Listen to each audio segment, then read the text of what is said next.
Olá, seja muito bem-vindo a mais essa meditação. Nós vamos meditar em Gênesis capítulo 4, o tema Vitória sobre o Pecado, e aquele contexto de Caim e Abel, das ofertas e também do assassinato, né, de Caim, matou seu irmão Abel. Então aqui nós temos dois irmãos, né, Gênesis capítulo 4, versículos 6 ao 9. Nós temos dois irmãos, os dois filhos de Adão, né? Eles vieram ao Senhor com suas ofertas, sendo que Caim, a Bíblia nos fala que passou-se algum tempo e ele trouxe do fruto da terra uma oferta ao Senhor. Porém, Abel, né, ele trouxe as partes gordas das primeiras crias do seu rebanho. E a Bíblia fala que Deus aceitou a oferta de Abel e rejeitou a de Caim. Abel tinha uma oferta ali de todo o coração ao seu Deus, diferente de Caim. Então isso fez Caim ficar extremamente irado com Deus, ao ponto também de chegar e matar o seu próprio irmão. Então, lendo aqui do Gênesis, capítulo 4, do 6 ao 9, a palavra nos fala: o Senhor disse a Caim: por que você está furioso? Por que transtornou o seu rosto? Se você fizer o bem, não será aceito? Mas se não o fizer, saiba, o pecado o ameaça à porta. Ele deseja conquistá-lo, mas você deve dominá-lo. Disse, porém, Caim a seu irmão Abel: vamos para o campo. Quando estavam lá, Caim atacou seu irmão Abel e o matou. Então o Senhor perguntou a Caim: onde está seu irmão Abel? Respondeu ele: não sei, sou eu responsável por meu irmão? Então nós vemos que Satanás, ele tenta fazer o pecado sempre parecer algo bonito, algo assim, legal, né? Cenário de todo mundo faz, todo mundo tá aí, todo mundo tá feliz, né? Mas aqui a gente vê uma coisa um pouco diferente. Nós vemos um pecador e o semblante dele está para baixo. Caim, ele fica bravo com Deus. Muitas vezes nós fazemos coisas erradas e a gente entra em problema, consequências vêm em razão do pecado que cometemos, e nós acabamos por culpar a Deus pelas consequências. Nós deveríamos estar bravos com o nosso erro, com a nossa estupidez, mas a gente fica com raiva de Deus. Isso acontece muito com as pessoas. Mas Deus não iria deixar Caim, quando Deus diz assim no versículo 7, se você fizer o bem, não será aceito. Caim pecou. Ele não ofereceu algo decente a Deus como oferta. Ainda tinha pecado no seu coração. E ele estava raivoso ali por não ter sido aceito por Deus. Então, em meio a toda essa pecaminosidade de Caim, Deus ainda tenta conversar com ele para trazê-lo para uma comunhão. Isso é misericórdia de Deus. Deus age assim para conosco também. Deus age assim para com o homem. Há sempre uma porta aberta onde nós podemos voltar para Deus. E isso é surpreendente. Quando pecamos, Deus ainda tenta a correção. Mas como se voltar para Deus? Precisa ser da maneira de Deus, e não da nossa própria maneira. Muitos tentam se achegar a Deus pelos seus próprios meios. Unicamente precisa ser pelo sacrifício de Jesus Cristo, e não pelas nossas condições humanas, ou pelos nossos termos. 1 Timóteo 2,5 nos diz: pois há um só Deus e um só mediador entre Deus e os homens, o homem Cristo Jesus. Então, se fizer certo, será aceito. E isso traz esperança para todo o homem, mas se não fizer, o pecado está à porta. Então, se você se torna para Deus, ele vai aceitar. Mas, se não fizer, saiba que o pecado ameaça a porta.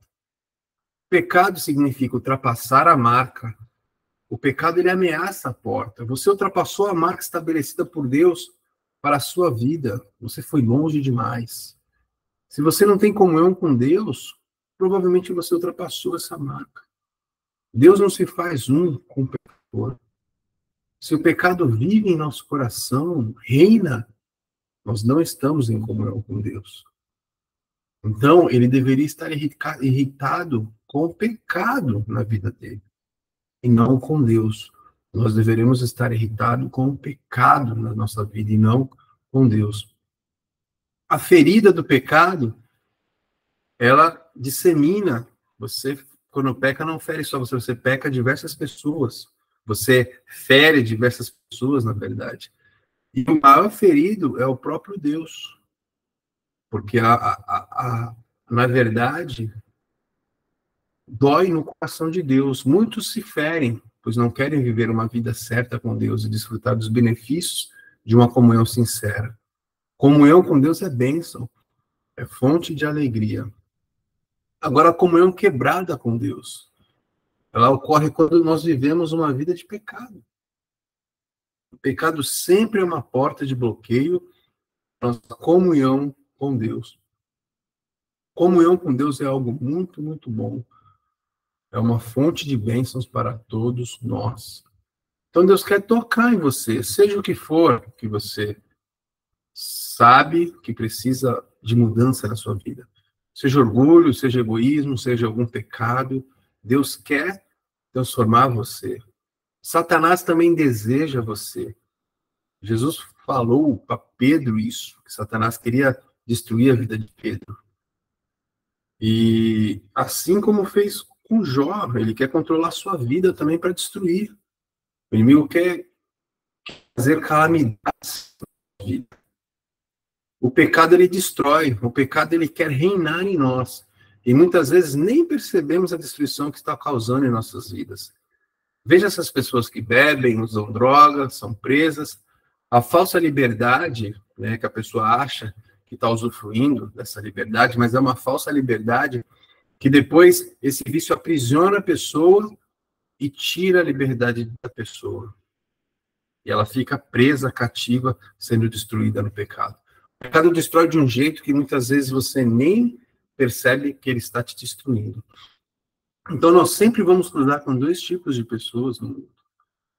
E essas pessoas, esses tipos, vão refletir as duas forças espirituais que atuam no universo, que são os destruidores, que deixam ali rastro de destruição onde quer que passam, e os construtores, aqueles que sempre deixam uma boa marca, uma boa influência onde passam.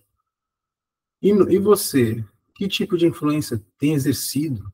Boa ou ruim? Satanás, em tudo que toca, deixa pior.